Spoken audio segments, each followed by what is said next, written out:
Hey! This is the first bonus lesson of Helm Lightning course. In bonus lessons, we are going to learn some advanced features of Helm. You won't need these features on a daily basis, but it helps to be aware of them and apply them when needed. The first feature we are going to explore is Helm hooks. Helm hooks are exactly what you would expect from the name. It's a way to run certain tasks before or after the events of the Helm release. There are 9 types of hooks that you can define. Most of them are directly related to the release lifecycle. You can run a hook before or after a release installation, upgrade, rollback, or deletion. There is another special hook called test. In this case, the name hook is misleading because Helm tests are executed separately from managing the release itself. Leave us a comment if you would like to see a lesson on Helm tests. Let's add a hook to our pgadmin Helm chart.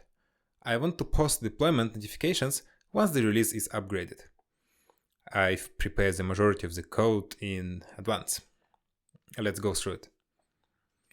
There is a config map with a small script inside. This script sends a post request to MKDev's community chat with a simple message that new version of pgadmin was deployed. To run this script, I'm creating a new job which mounts config map and then passes the Helm's release version to the script. Let's remove TTY option which I added before for debugging. In its current form, this config map and the job are not Helm hooks. If I run Helm upgrade, Helm will create these 2 objects and they will become part of the release. To transform them to hooks, I need to add an annotation to both config map and the job.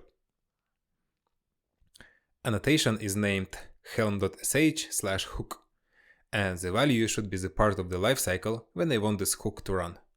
I want to post notifications every time upgrade is finished, thus I am using post-upgrade hook.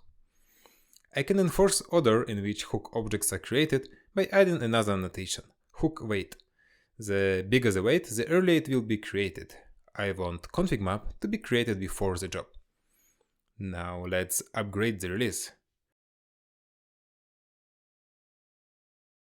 If I now go to the chat, I see a notification about version 43 deployed. I can do another upgrade and get another notification. There are 2 important things to keep in mind about the hooks. First is that hooks are just another Helm template. They don't have to be jobs or pods. In our example, we created a config map, and any other Kubernetes objects can also be a hook. The second thing is that hooks are not part of the release. This means that if I remove the release, then all the hooks objects will remain. Let's test that and uninstall pgadmin production release. And now I will check the list of jobs and config maps. As you can see, both config map and all the jobs are still here. Hook objects are not managed by Helm. You need to be careful not to pollute your environment with too many random objects. You can configure some cleanup rules with hook deletion policy to remove hook objects right after hook succeeds. It's a good idea to always have this policy configured. Hooks are a simple yet powerful feature of Helm. They let you do things like database migrations, notifications, advanced health checks, and many other things. Keep in mind their caveats and use them wisely. If you or your company are interested in Kubernetes consulting and training, you can contact us via the email address provided in the description below or via our website. That's it for this lesson. Don't forget to subscribe to our channel and press the like button. Thanks for watching!